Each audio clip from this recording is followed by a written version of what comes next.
네, 안녕하세요. 공인노무사 김보선입니다. 최근에 노동정책, 노동법이 계속 바뀌고 있어서 기업 담당자분들은 대응책 마련에 잠 못 이루고 계시는 거 정말 충분히 공감하고 있습니다. 정부가 바뀔 때마다 이 노동법이 왜 이렇게 바뀌고 또 매번 직원들이나 노조의 눈치를 봐야 하는지 정말 답답하실 겁니다. 며칠 전 제가 상담했던 울산의 한 전문건설사 대표님에게 생긴 좀 심각한 일을 한번 말씀드려 보겠습니다. 이 전문건설사는 원청과의 하도급 계약에 충실하게 거의 10여 년간 일을 해오고 있었고요. 그동안에 노동법이 자주 바뀌어도 그냥 우리 같은 수준의 중소협력사에 무슨 영향이 있겠냐 이렇게 평범하게 생각했을 뿐인데 이번 노란봉투법이 통과되고 바로 일주일이 채 되지 않아서 원청사에서 갑자기 하도급 계약 협의를 하자라는 요구가 날아왔다고 합니다. 이 협의 자리에서 원청사에서는 노란봉투법 대응책이 있냐라는 질문을 갑자기 했고요. 이 대표님은 그 순간에 아차 싶었다고 하더라고요.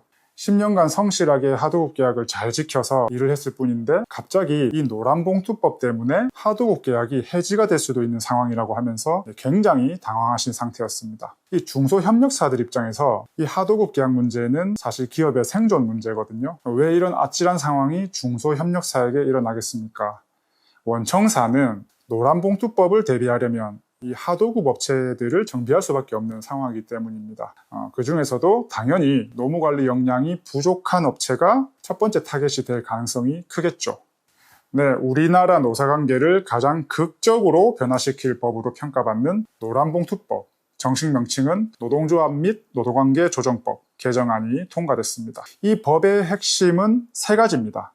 첫 번째는 사용자 범위 확대, 근로계약이 없어도 실제로 근로조건을 지배하거나 결정하면 사용자로 본다라는 것입니다. 그러니까 원청사가 우리 협력사 직원들의 임금, 근로시간, 휴가 같은 조건에 개입을 한다면 사용자로 인정될 수 있다는 것이죠.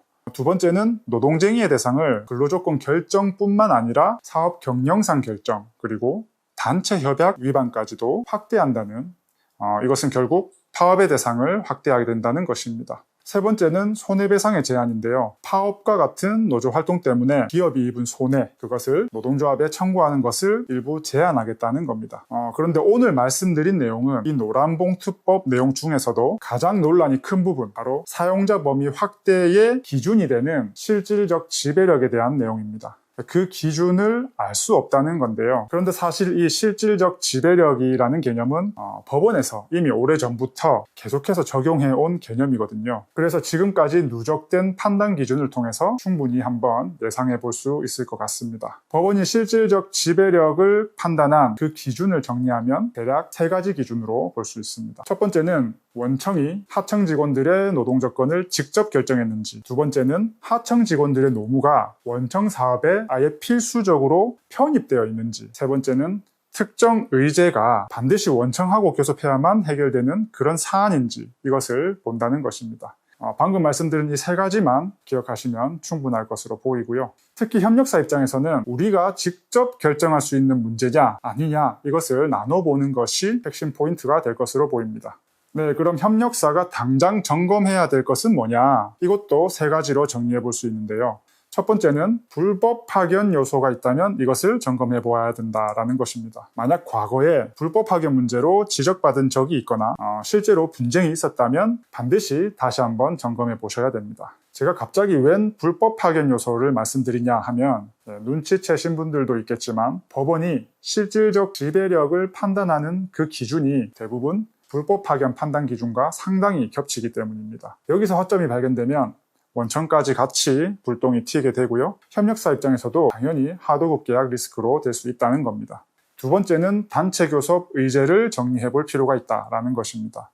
그동안 교섭 과정에서 이것은 원청이 결정할 문제이기 때문에 우리랑은 상관없다 라는 논리로 밀어낸 의제들 분명히 있을 겁니다.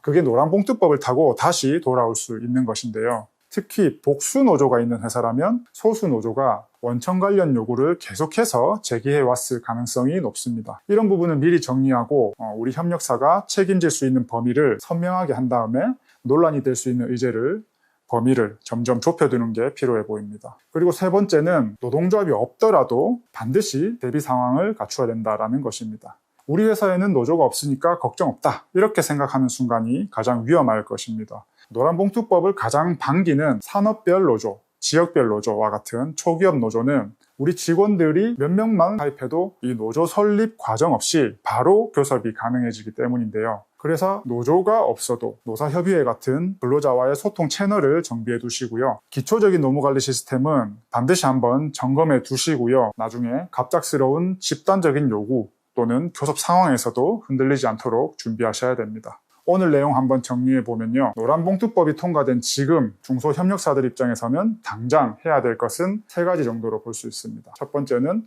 불법 파견의 요소와 관련된 것이 있는지 점검하고요. 두 번째는 교섭 의제를 명확하게 한번 정리해본다라는 것이 필요하고요. 세 번째는 노동조합의 유입에 대비해서 노무관리 시스템을 점검해 볼 필요가 있다는 것입니다. 네, 이 노란봉투법의 시행은 내년 3월로 예상되고 있습니다.